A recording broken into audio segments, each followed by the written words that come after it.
बिस्मिल्लाहिर्रहमानिर्रहीम। अस्सलामु अलैकुम वरहमतुल्लाहि वबरकातुह। इब्ने साद ने इमरान इब्ने अब्दुल्ला इब्ने तलहा से रवायत की कि किसी ने हज़रत इमाम हसन रज़ियल्लाहु ताला अन्हु को ख्वाब में देखा कि आपके दोनों चश्म के दरमियान कुल हुवल्लाहु अहद लिखी हुई है। आपके अहले बैत ये ख्वाब सुनकर बहुत खुश हुए, लेकिन जब ये ख्वाब हज़रत सईद बिन मुसय्यब रज़ियल्लाहु ताला अन्हु के सामने बयान किया गया तो इन्होंने फरमाया कि वाकई अगर ये ख्वाब देखा है तो हज़रत इमाम हसन रज़ियल्लाहु ताला अन्हु की उम्र के चंद ही रोज़ रह गए हैं। ये ताबीर सही साबित हुई और बहुत करीब ज़माना में आपको जहर दे दिया गया। जहर के असर से इस हाले कब्दी लहक हुआ और आंतों के टुकड़े कट कट कर इस हाल में खारिज हुए। इस सिलसिला में आपको 40 रोज़ सख्त तकलीफ रही। करीब वफात जब आपकी खिदमत में आपके बरादर अजीज सैयदना हज़रत इमाम हुसैन रज़ियल्लाहु ताला अन्हु ने हाजिर होकर दरियाफ्त फरमाया कि आपको किसने जहर दिया है, तो फरमाया कि तुम इसे कत्ल करोगे। हज़रत इमाम हुसैन रज़ियल्लाहु ताला अन्हु ने जवाब दिया कि बेशक हज़रत इमाम अली मुकाम ने फरमाया कि मेरा गुमान जिसकी तरफ है अगर दर हकीकत वही कातिल है तो अल्लाह ताला मुंतकीम हकीकी है और इसकी गिरफ्त बहुत सख्त है, और अगर वो नहीं है तो मैं नहीं चाहता कि मेरे सबब से कोई बेगुनाह मुब्तलाए मुसीबत हो। मुझे इससे पहले भी कई मर्तबा जहर दिया गया है, लेकिन इस मर्तबा का जहर सबसे ज़्यादा और तेज़ और सख्त था।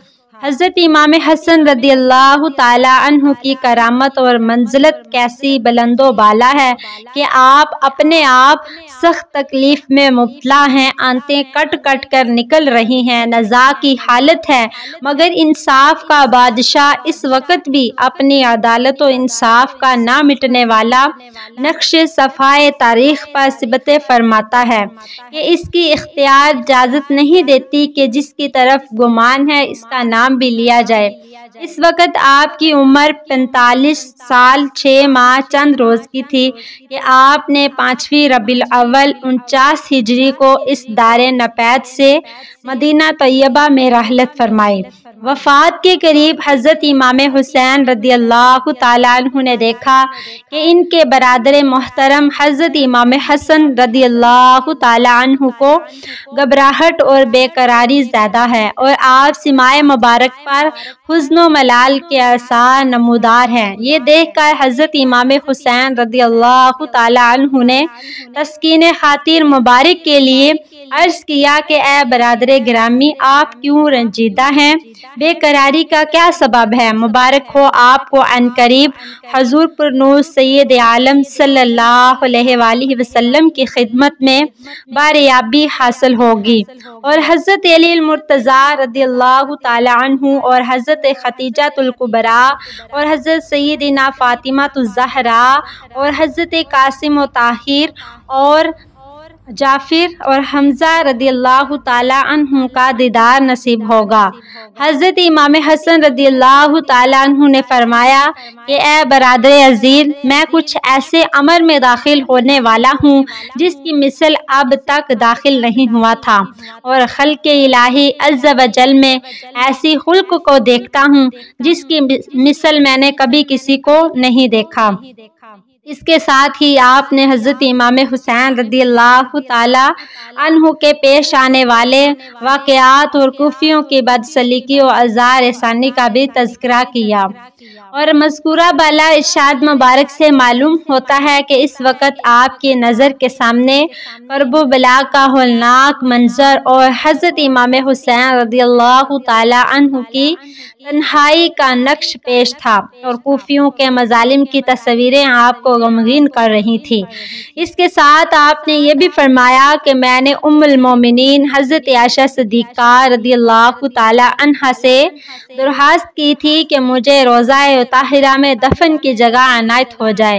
انہوں نے اس کو منظور فرمایا۔ میری وفات کے بعد ان کی خدمت میں عرض کیا جائے، لیکن میں گمان کرتا ہوں کہ میں قوم منع ہوگی، اگر وہ ایسا کریں تو تم ان سے تکرار نہ کرنا۔ حضرت امام حسن رضی اللہ تعالی عنہ کی وفات کے بعد حضرت امام حسین رضی اللہ تعالی عنہ نے حسب وصیت حضرت ام المومنین حضرت عائشہ صدیقہ رضی اللہ تعالی عنہا سے درخواست کی۔ آپ نے اس کو قبول فرمایا اور ارشاد فرمایا کہ بڑی عزت و کرامت کے ساتھ منظور ہے، لیکن مہروان منع ہو۔ اور نوبت یہاں تک پہنچ گئی کہ حضرت امام حسین رضی اللہ تعالی عنہ اور ان کے ہمراہ ہی ہتھیار بند ہو گئے۔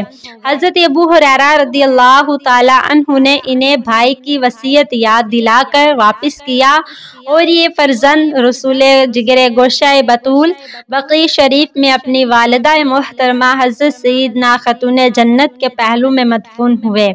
مؤخرین نے زہر خوارانی کی نسبت جرداء بن اشد ابن قیس کی طرف کی ہے اور اس کو حضرت امام حسن کی زوجہ بتایا ہے، اور یہ بھی کہا ہے کہ یہ زہر خورانی باغوائے یزید ہوئی ہے اور یزید نے اس سے نکاح کا وعدہ کیا تھا۔ اس تمام میں آ کر اس نے حضرت امام حسن کو زہر دیا، لیکن اس روایت کی کوئی سند صحیح دستیاب نہیں ہوئی، اور بغیر کسی سند صحیح کے کسی مسلمان پر قتل کا الزام اور ایسے عظیم الشان قتل کا الزام کس طرح جائز ہو سکتا ہے؟ قطع نظر اس بات کے کہ روایت کے لیے کوئی سند نہیں اور مؤخرین نے بغیر کسی معتبر ذریعہ یا متعدد حوالہ کے ذریعے لکھ دیا ہے، اور یہ خبر واقعات کے لحاظ سے بھی ناقابل اطمینان معلوم ہوتی ہے۔